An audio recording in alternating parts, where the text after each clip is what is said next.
자, 모두들 반갑습니다. 지니 인베스트먼트의 강태공 전문가입니다.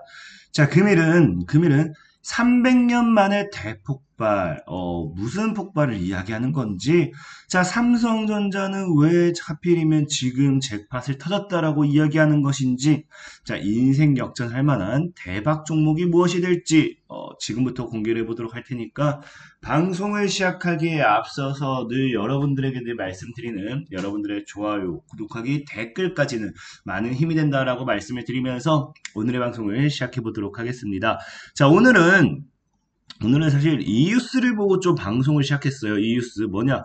일본 규슈 남부에 사쿠르지마 화산이 어떻게 다 분화가 됐다. 그래서 분출하면서 돌이 2.5km 날아갔다라고 하는데 갑자기 이런 뉴스를 가지고서 화산 이야기를 가지고서 무슨 삼성전자가 잭팟이 터졌다라는 건지 왜 300년 만에 대폭발이라는 건지 이런 것은 이후에 또 설명드리도록 할 테니까 일단 오늘 방송의 주제는 지금 당장은 일본의 화산 폭발이 조금 더 이슈가 되는 부분이 있기 때문에 이것을 통해서 삼성전자가 반사이익을 받을 수밖에 없는 이유를 지금부터 설명 좀 드리도록 하겠습니다. 자, 어쨌든 사쿠라지마가 화산 분화를 했는데 지금 이제 중요한 건 뭐냐고 하면은 이 분화와 함께 일본 정부가 어떻게 하느냐. 자, 경계 레벨이라는 걸 어떻게 해요? 최고 단계로 올려버린다는 겁니다. 뭐 사실 일본 사쿠라지마 화산이 갑작스럽게 분화한 건 아니고 여러분들 아시죠? 틈틈이 계속해서 분화했었습니다. 계속해서 분화했었는데 보면은 이게 가고시마 화산섬 제가 이거 잘못 가져왔네요. 이거 아니고 뉴스를 찾아보시면 아시겠지만 사쿠라지마 화산 분화가 지속적으로 이게 지금 2013년도, 17년도, 뭐 15년도 등등 해가지고 뭐 2년에서 3년 주기로 분화는 계속해서 나왔어요. 근데 이게 문제는 뭐냐고 하면은 지금 문제는 바로 이거죠. 사쿠라지마가 뭐예요? 지금 2015년 5월 가고시마와 쿠치나가 라부지마에 발령된 이유 뭐다? 자, 분출 경보 수준이 5로 높아진 것은 이번에 두 번째다. 그래서 사쿠라지마에서는 처음이라는 겁니다. 그래서 지금 뭐예요? 사쿠라지마는 지금 처음이고 이 경계 레벨이 이제 5로 높아진 것은 사쿠라지마가 처음이자 이제 두 번째, 그러니까 전체보면 두 번째, 사쿠라지마는 처음이란 거예요. 그러니까 즉 이 말은 무슨 말이냐고 하면은 아무래도 뭡니까? 아무래도 이제 경계 레벨이 올라감에 따라서 어 2007 지금 이제 화산 경계 레벨 최고치의 이름에 따라서 우리가 무엇까지 생각을 해봐야 되냐고 하면은 이거예요. 뭡니까? 자, 과거에 일본 후쿠시마에서 7.3에 대한 강진이 한번 나왔습니다. 나왔는데 그 당시에도 뭐라고 뉴스가 나왔느냐? 일본 사쿠라지마 30년 안에 대폭발 가능하다. 그러니까 30년 안에 뭐 한다? 사쿠라지마가 대폭발할 수도 있다라는 이야기가 나왔었는데 그 이후에 뭡니까? 자, 사쿠라지마 대폭발 가능성이 언급된 이후에 지금 처음으로 뭐했다? 사쿠라지마가 최고 레벨의 이제 경계 경보를 발령했다는 겁니다. 최고 단계를 올렸다는 겁니다. 그럼 지금 시장에서 우리가 지금 사쿠라지마에 대한 뭘까지 생각해요? 최악까지 생각해 본다라고 하면은 뭐까지 생각해 봐야 돼? 아무래도 정말 화산이 크게 폭발할 수도 있구나. 대폭발할 수도 있구나. 왜 30년을 예상으로 잡았는데 지금 그래도 뭐 아직 30년 뭐 7년밖에 안 되긴 했지만 어쨌든 그 안에는 오긴 했거든요. 자, 그러다 보니까 지금 실제 상황이 뭐라고요? 지금 이 현재 그러다 보니까 가고시마 현에 사쿠라지마 뭐합니까? 사쿠라지마 화산 대폭발 위기가 오면서 경보 최고 단계 발령하면서 지금 아무래도 문제가 좀 있거든요. 그러다 보니까 지금 이제 현 시장이 지금까지 갑작스럽게 이 화산에 대한 분출, 대폭발에 대한 공포를 심어주는 게 아니라 지금 보면 아시겠지만 지금까지 일본이 어땠어요? 일본이 지금 계속해서 그 뭡니까 지진이 크게 났거든요. 지진이 계속해서 크게 나면서 일본의 열도가 잦은 지진 전조일까라고 하는데 지금 이제 문제가 사실 뭐냐고 하면은 자 사쿠시마 화산이 폭발할 수 있습니다. 폭발할 수 있어요. 대폭발할 수도 있어요. 근데 여기서 문제가 뭐냐고 하면은 아무래도 이거죠 지금 얘기 나온 게 뭐예요? 이제 후지산 폭발까지도 공포가 연결된다는 겁니다. 왜? 이 일본의 열도의 잦은 지진 자체가 뭐 때문이다? 후쿠시마 화산 때문이거든요. 그래서 보면, 후쿠시마래, 후지산. 그래서 후지산이 화산 폭발을 일으킬 수 있다는 공포가 확산되고 있고, 지금 이 일본 열동 중시에 거듭되는 지진이 후지산 마그마 활동과 연관됐을 가능성이 제기된다. 그러다 보니까 지금 이제 가고시마현이라든지 아까 얘기했던 아까 앞에 얘기했던 가고시마 화산섬이라든지 이런 것들. 그래서 지금 보면은 이제 일본 화산 폭발이 가고시마 다음은 어디, 과거 2015년도에도 어디 했는데 일부 학자들이 후지산 분할이 이제 우려하고 있다고 이야기가 2015년부터 나오고 있었죠. 근데 지금 최근에 또 뉴스 보면 뭐라고 하냐면, 자, 일본의 열도, 불레고리, 들석, 이 모든 게 화산 대폭발 전조 현상이라고 하는데, 이 지금 화산이 일단은 대폭발하게 되는 순간, 폭발과 함께 이제 보다시피 뭐라고요? 일본 히로시마에 떨어진 핵폭탄의 500배 이상이라는 분석. 그러니까 지금 이제 대폭발의 위력조차도 문제가 되지만 더 큰 문제는 이제 제가 계속 얘기하는 이겁니다. 뭡니까? 이 화산 폭발이 뭐로 이어질 수 있다? 뭐로 이어질 수 있다? 이제 후지산으로 이어질 수 있다고. 후지산. 300년신 후지산. 당장 올해 폭발할 수도. 그러니까 지금 여기서 보면 아시겠지만 모든 이 움직임이 일부 학자들이 이제 후지산 분화 걱정하고 있고, 이제 뭐 잦은 지진 자체가 이 모든 이 잦은 지진, 이런 소규모 지진 자체 이런 것들이 후지산 마그마 활동과 관련이 있다라는 이야기가 나오는 관점에서 우리는 진짜 최악을 본다라고 하면은 뭐까지 생각해야 된다. 지금 가고시마 현의 사쿠라지마 화산이 대폭발 위기잖아요. 근데 지금 뭐 한다? 가고시마 현의 가고시마 현의 이 화산 폭발 자체가 지금 가고시마 현의 사쿠라지마 화산이 대폭발 위기인데, 이런 가고시마 현의 과거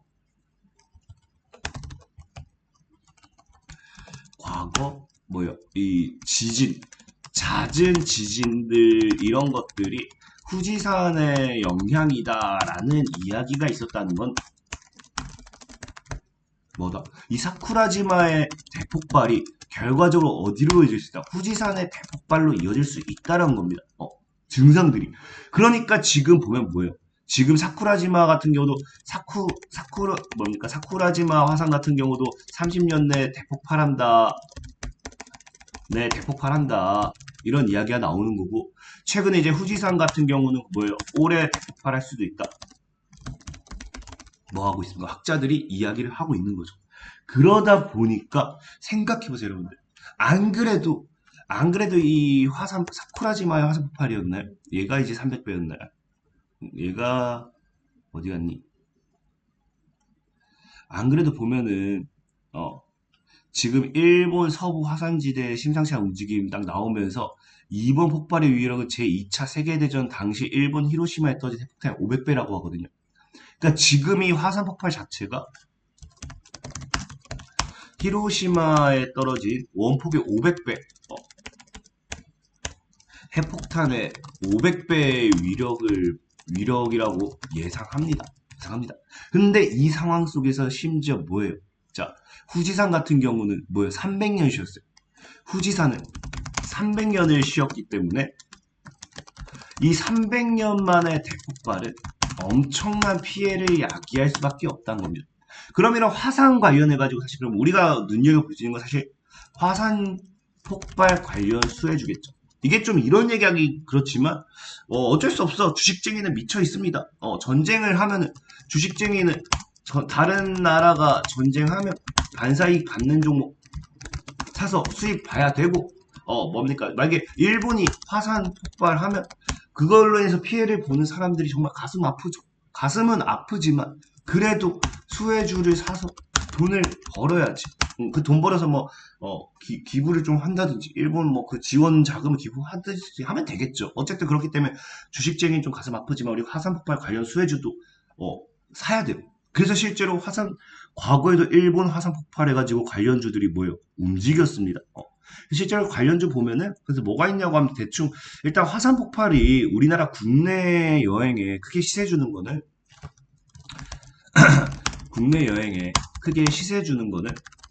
아무래도 뭐가 있냐고 하면은 화산 제적. 그러니까 과거에 움직였던 게 뭐예요? 화산재가 우리 한반도 통과한다고 하면서 미세먼지 관련돼 있는 공기청정기. 공기청정기 관련된 수혜줍니다. 그래서 아무래도 첫 번째로는 화산 폭발을 하게 되면 당장의 수혜받을 것은 이 화산재에 따른 이 마스크나 이 미세먼지, 공기청정기 관련 수혜주들이 움직일 거예요. 그래서 우리 흔히 잘 아는 과거에도 움직였던 게 뭐가 있냐고 하면은 이제 나오죠. 솔고바이오라든지 웰크론이라든지 위닉스라든지 성창 에어텍이라든지 등등등이 있어요. 등등등이 있는데 자 그러면은 아무래도 웰크론, 위닉스, 크리엔 사이언스 이 정도로 생각하시면 될 것 같고 자 근데 중요한 건 뭐냐고 하면은 이거는 1차적인 거예요. 우리가 코로나 터졌을 때 생각해 보면은 코로나가 터졌을 때도 1차적으로 뭐였다? 마스크가 급등했지만 이후에 크게 가는 건 백신이나 치료제나 이 진단키트 이런 것들이었거든요. 그래서 우리 이번에 일본에서도 정말 300년 만에 화산 대폭발이 일어난다고 하면 엄청나게 큰 지진과 경제적인 타격을 가지고 올 수밖에 없습니다. 그럼 뭐하냐? 여기서 반사이익 받을 수 있는 수혜주가 있을 거예요.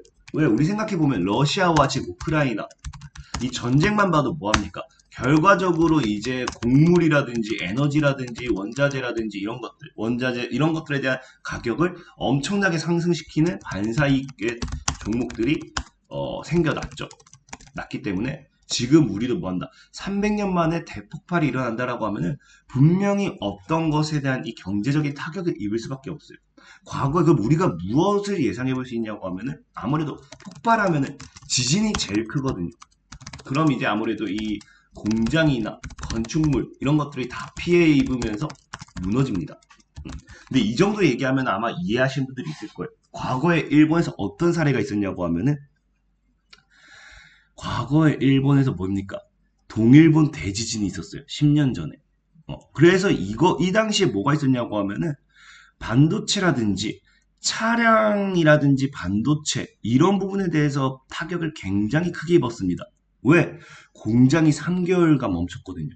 그래서 일본의 생산 업종에서 자동차와 반도체 이쪽으로서 굉장히 큰 타격을 입었는데 지금 만약에 화산 폭발이 300년 만에 일어난다라고 하면 역시나 뭐예요?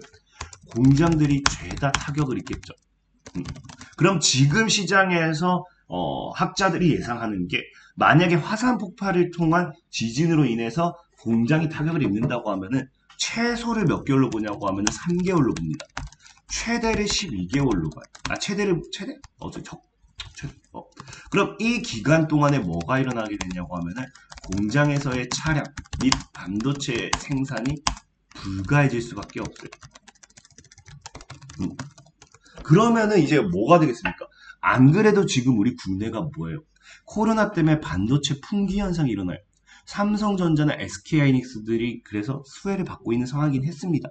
자, 그러면은 여기서 이제 일본의 반도체 시장까지 화산으로 타격을 입게 된다고 하면 당연하게 따라올 수 있는 거는 반도체 품귀 현상이다. 이게 코로나의 반도체 품귀 현상 여파가 끝나기 전에 플러스로 일본의 경제 타격에 따른 화산 폭발에 따른 반도체 품귀 현상까지 일어난다. 그러면 삼성전자는 뭐예요? 날개를 다는 거죠. 삼성전자는 그냥 실적이 꾸역꾸역 쭉쭉쭉쭉 올라갈 수밖에 없습니다. 그러니까 지금 실제적으로 뭐라 한 거예요? 그래서 제가 얘기한 게 이 일본의 화산 폭발 플러스 코로나 여파에 따른 중첩된 반도체 품귀 현상은 삼성전자에게는 사실상 호재로 작용할 수밖에 없다는 겁니다. 그러다 보니까 그럼 삼성전자가 뭐 할 수밖에 없느냐? 생산 시세를 늘릴 수밖에 없어요. 그래서 반도체 품귀 현상에 따라서 공장 시설을 증설에 나선다라는 이야기가 예전에 있었고, 그럼 여기에 따라서 수혜받을 수 있는 게 과거에 뭐가 있느냐? 프로텍이라는 종목이 있어요. 보다시피 뭐라고 해요? 반도체 품귀 현상이 심하다 보니까 100배 증대하겠다. 그러면서 프로텍이 삼성전자에 관련되어 있는 삼성과 SKIT 공급 가능성에 부각이 되었습니다. 그래서 삼성전자가 엄청 호재를 적용하지만 삼성전자 사실 거면 사도 돼요. 다만 전 늘 얘기한 게 삼성전자는 천천히 우상향할 종목이고 우리는 이제 이슈를 가지고서 단기간에 빠르게 갈 종목을 본다고 하면은 삼성전자의 반도체 품귀 현상 수혜에 따른 뭐가 예상된다? 따른 이 공장 증설에 대한 기대감으로서 프로텍이라는 종목이 있다. 라고 좀 설명드리고 싶고요. 두 번째는 이 품귀 현상이 심해지면 어떤 현상이 따라오느냐? 자, 중고 장비 역시도 가격이 너무나도 올라갈 수밖에 없어요. 왜? 당장에 공장 증설하는데 시간이 걸리고, 뭐 얘네는 이미 생산 공장이 증설한다 해가지고 무슨 우리가 게임하듯이 10분 만에 공장이 완공되는 게 아니에요. 그러니까 공장이 완공되면 이제 거기에 따른 속도가 탄력이 붙는데 시간이 걸립니다. 그러다 보니까 사실상 뭐가 올라가냐고 하면은 중고 장비 관련된 수혜주도 올라가죠. 그래서 실제로 과거에 서플러스 글로벌 같은 경우도 반도체 장비 품귀 지속에 재판매 1위로서 수혜를 받았던 기억이 있어요. 그래서 중고 관련해서. 그래서 뭐다? 반도체 품귀 현상에 따른 중고 가격 인상. 여기 이거는 뭐를 보셔라? 서플러스 글로벌을 보셔라 라고 좀 말씀을 드리겠습니다.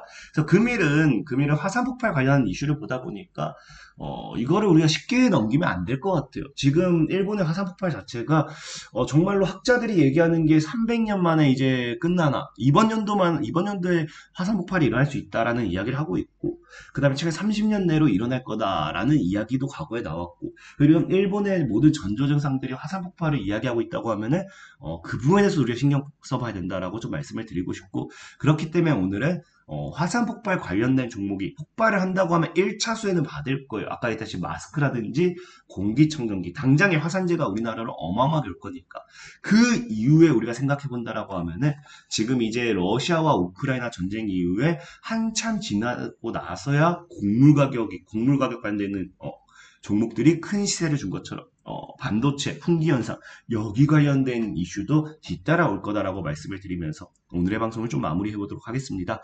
자, 그리고 늘 말씀드렸다시피 이런 화산 폭발은 굉장히 사실 시간이 언제 걸릴지는 이번 연도 내로는 뭐 있겠다라고 하지만 안 걸 수도 있고 내년에 터질 수도 있는 거고 시간이 굉장히 오래 걸릴 수도 있습니다. 자, 그렇기 때문에 늘 얘기한 게 내가 단기간에 하루에 빨리 수익 보고 싶어요. 하루에 3퍼 뛰기, 5퍼 뛰기 하고 싶어요. 한 5거래일 만에 한 20, 30% 수익 보고 싶어요. 하시는 분들은 어플을 다운받아달라. 100% 무료로 이용되고 있는 지니강태공이라는 어플이 있습니다. 여기 종목을 올려드리니까 매수를 해보시고 여러분들이 좀 도움 받으셨으면 좋겠다라고 말씀을 드리면서 내가 단기 종목 하실 분들은 지니강태공 꼭 다운받아서 이용해달라 말씀을 드리면서 오늘의 방송을 마무리하도록 하겠습니다. 자, 지금까지 지니 인베스트먼트의 강태공 전문가였고요. 여러분들의 좋아요, 구독하기, 댓글까지는 늘 많은 힘이 된다라고 말씀을 드리면서 오늘의 방송을 마무리하도록 하겠습니다. 자, 모두들 안녕!